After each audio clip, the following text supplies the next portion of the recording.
All right, so Team USA takes the gold home for the fifth consecutive time. And the game today wasn't as crazy as the game against Serbia the other day, but this one was still crazy. It was still a down the wire matchup, a great game from France, but they just cannot keep up towards the end. And that is because Stephen Curry. So one thing I'm going to point out here about Curry is these last two games are simply two of the most iconic games of Stephen Curry's career. So as fans, sit back and appreciate that we got to see some of the greatest Steph Curry performances ever in these last couple of games. And what I liked about today and also that game against Serbia is how much Steph disrupted that BS narrative that he is not clutch. People have always tried to stick something negative on Steph Curry, right? Like there's some limitation on his game and the things that he's done.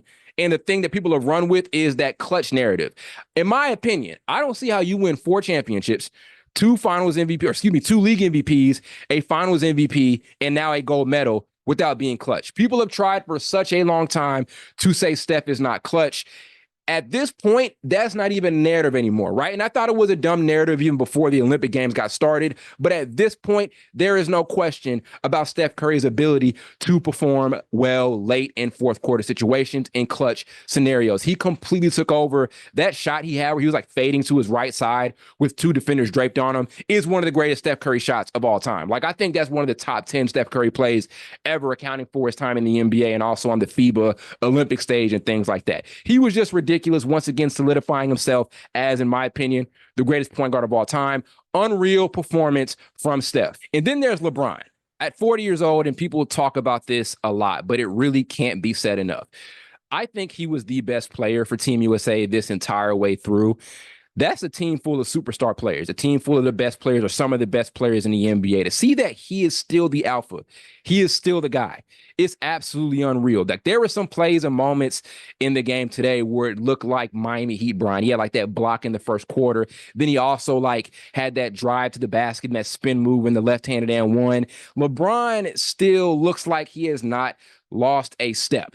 To see that is off the chain, and I know it's against different comp. This is on the Olympic stage, but to know that he is still the alpha and still the guy on a team full of some of the best players in the NBA, it's ridiculous. And a lot of guys that people are waiting to crown as better than him right now. He is still the ultimate cream of the crop guy on this Team USA squad. Unreal stuff from LeBron James and Steph Curry. Just seeing them be this duo, this 1-2 punch, it was honestly off the chain. Then what I have to do as well is give credit to Victor Wembanyama.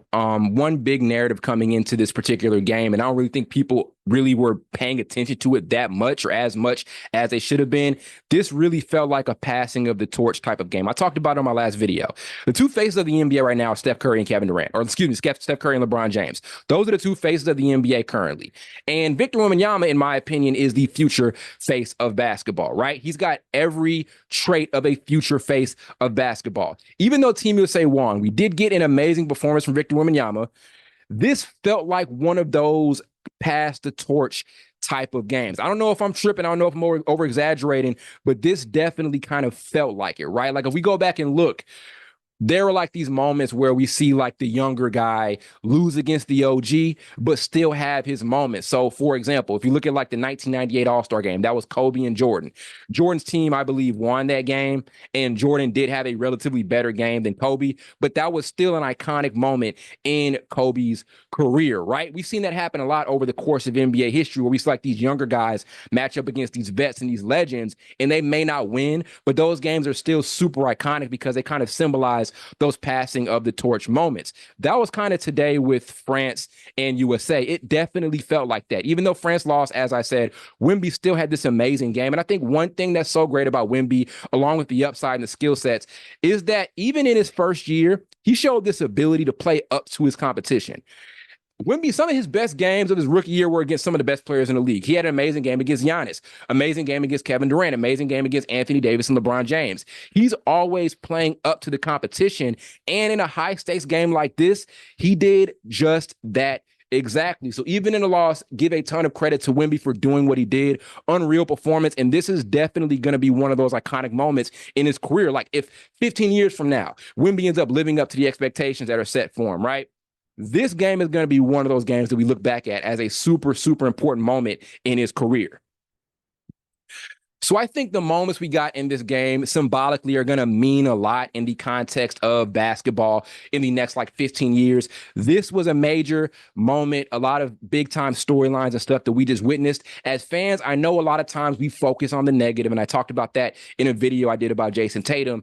I know we focus a lot on that, right? But just appreciate this moment, because this is definitely one of those moments where in 15 years, we're going to look at it as one of the most iconic moments in NBA history, especially if Victor Wembanyama ends up becoming the guy that a lot of people think he can end up becoming. And even if he doesn't, right? Let's say that doesn't happen. The fact that we saw Steph and Bron play so well in tandem with one another, and we saw yet another legendary moment, or another set of legendary moments from Stephen Curry, arguably the greatest point guard of all time by some people, in my opinion, the greatest point guard of all time, is something as fans that we need to appreciate and fully take in. There are a lot of negative storylines with Team USA this particular time around, with the Jason Tatum storyline and things like that. All in all, there's so much here that we need to appreciate as fans, some amazing stuff that we're simply not going to see in a while. We're not going to get a Steph Curry and LeBron James on the same team in a minute. We're not going to get that in the 2028 Olympics. Those guys aren't going to be playing around that time. Maybe LeBron's retired at that time, or maybe Curry is still playing, but he decides not to play in the Olympics that time around. We're not going to get that moment again. We're not going to get a moment where Steph Curry and LeBron James are playing high-stakes basketball on the same team together. Take it in, appreciate it as fans, ignore any negative storylines or anything like that. It was just simply an awesome moment, and something as fans we're simply never going to see again.